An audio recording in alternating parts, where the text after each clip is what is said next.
Hello viewers, this is Ranjana ma'am and you are watching mine as well as your channel. Mine as a teacher and you as a student.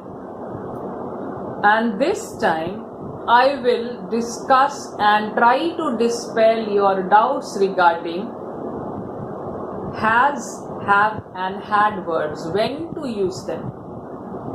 There have been countless confusions coming up from my students asking me, ma'am, where to use have, has and had. So here I am. And if you have not subscribed to my channel up till now, please do. And don't forget to press the like button after you have finished viewing this.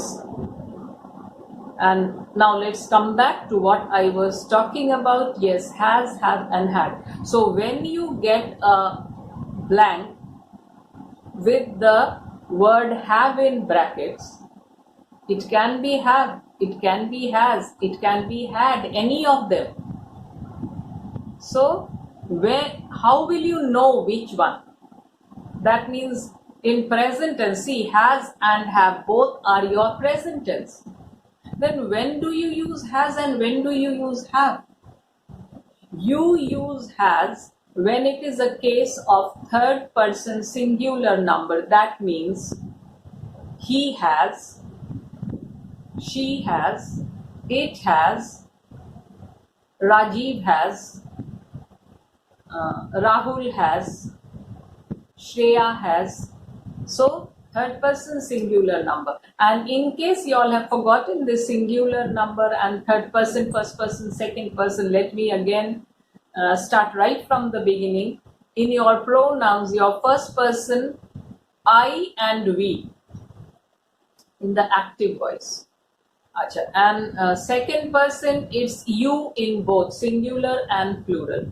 And in third person singular, it is he, she, it, and plural is they. So these are your pronouns, and with pronouns, particular pronouns, the verb will also change. So regarding have, has and had, first let me make it clear. Has and have are your present tense verb and had is your past tense verb. So has and have, when to use it, since both of them are past tense. Have we use in most of the cases, like first person singular number I. With I we write I have. I don't say I has. We have. We never say we has. You have. Even if it is singular, you have. You have. Singular as well as plural. Only when it is third person singular number, we use have. We use has. Like he has, she has, it has. I said Rajiv has, Shreya has, Ankita has. And when it is plural, have. They have. And what do we do in the past tense? In the past tense, all of them had. This is easy. You don't have to rack your brains which person what. No, nothing. I had. We had. You had. You had. She had. He had. It had. Blah, blah, blah. Rajiv, Reena, Rahul, Shreya. Singularly, all of them had. And in plural, they all together also they had. So when you have a have verb in the bracket, you have these words to choose from. Have, has, had. If you feel that it needs a present tense verb, then you will have to think on it, whether you have to put has or have. I told you when it is third person singular, you will use has, otherwise have in all the cases. And if it is a case of past tense, no more problems, had in all cases. Another thing which I need to tell you, that has, have, had, they can be used as an independent verb. They can also be used as an auxiliary verb. So now many of you must be wondering now what is an auxiliary verb? Ma'am is speaking in riddles. No, auxiliary verb, you can identify it with an easy name, helping verb. helping verbs. Let me clarify. When you use has, have or had as an independent verb, it denotes possession, having something. Like, I have a car, I have a flat, I have 2 flats. Okay, so I have 5, what should I say, 5 mobile sets. So it denotes you're having something, possessing something. So this is an independent verb denoting possession. It does not need, possession doesn't need an auxiliary verb before it. She has a dog, pet dog. She has a pet dog. He had a car. He had an expensive car, but he sold it. So he had, again it is denoting possession. So when you denote possession, it is an independent verb, has and have in the present tense form and had in the past tense form. Again, they can be used in another way as an auxiliary verb. I told you, here it will denote your tense. When we use it as an auxiliary verb or helping verb in easier terms, it denotes tense, like present perfect tense. Present perfect, has or have, and then the past participle of the verb. So here it is not an independent verb, it is doing the function of a helping verb, and the main verb is something else, and that is in the past participle form. Like suppose do verb. In the present perfect form we write have done or has done.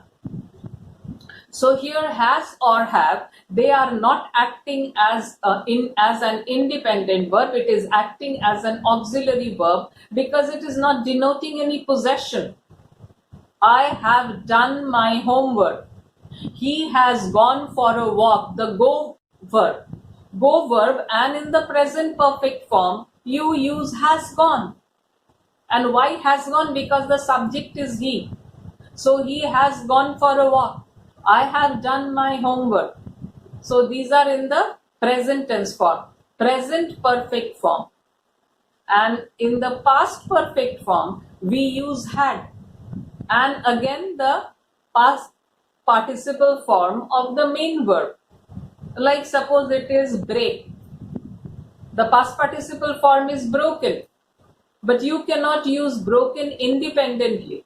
There has to be an auxiliary verb before it. So when it is a case of past perfect, you use had. No more confusion whether this or that. You have only one in the past tense. In the present tense, there are two.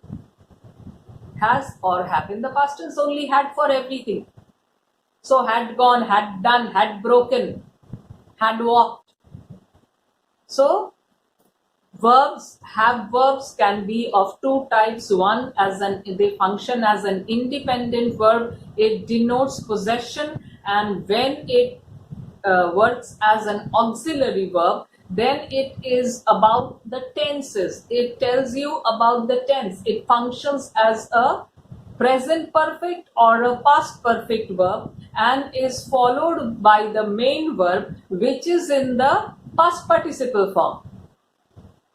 So with has, have or had, when it is an auxiliary verb, there is always a main verb, and the main verb is in the past participle form. If it is a weak verb, then you will have the same form as in the simple past, like walk. Walk is a weak verb, irregular verb. So walk, the past tense is walked, and the past participle form is also walked. So in the present perfect form, I say I have walked a lot and I am feeling tired. Have walked. This walked is not the past tense, it is the past participle form which I am using with have. She has done a lot of work today. Do is a strong verb, the past tense is did, and the past participle is something else. Do, did, done. So he has done a lot of work today. Has done. Again, when the verb is a weak one, dance. dance, the past tense is danced, the past participle is also danced. So she has danced